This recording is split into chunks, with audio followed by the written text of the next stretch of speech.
Bonjour, bonsoir, bon après-midi et bienvenue sur Aftermaster FX. Aujourd'hui, nous allons aborder ensemble le cas de la mascotte. Pour commencer, une mascotte, c'est quoi? Il s'agit d'un petit être anthropomorphe, c'est-à-dire à l'apparence humaine. Un petit personnage, un petit animal, une matière, un objet ou un produit. Elle personnifie et donne vie à une entité.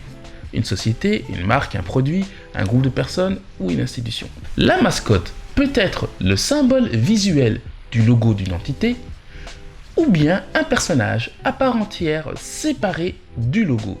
Elle peut aussi être un produit phare d'une marque ou bien le héros d'un univers fictif déjà existant.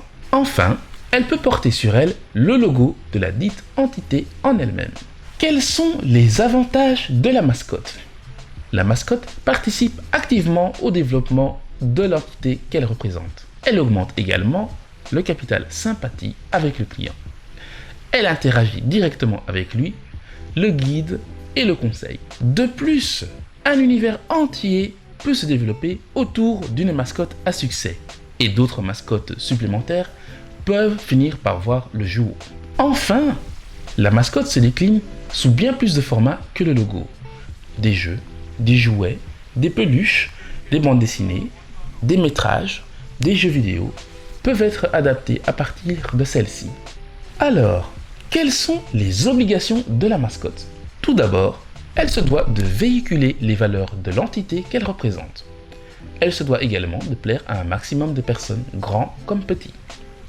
Enfin, elle ne doit pas changer dans le temps pour une mascotte plus détestable, comme ce fut par exemple le cas pour le chewing-gum Malabar. En effet, le personnage blond a été remplacé par un chat à cravate. Ce changement brutal de mascotte a déplu au grand public et Malabar en a fait les frais.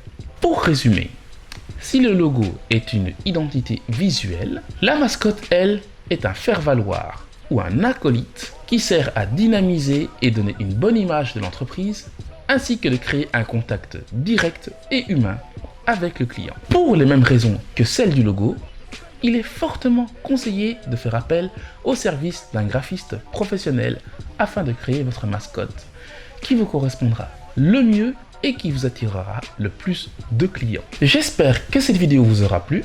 Moi, je vous retrouve en face à face pour créer la mascotte qui vous correspondra le mieux ou dans une prochaine vidéo. Allez, à plus!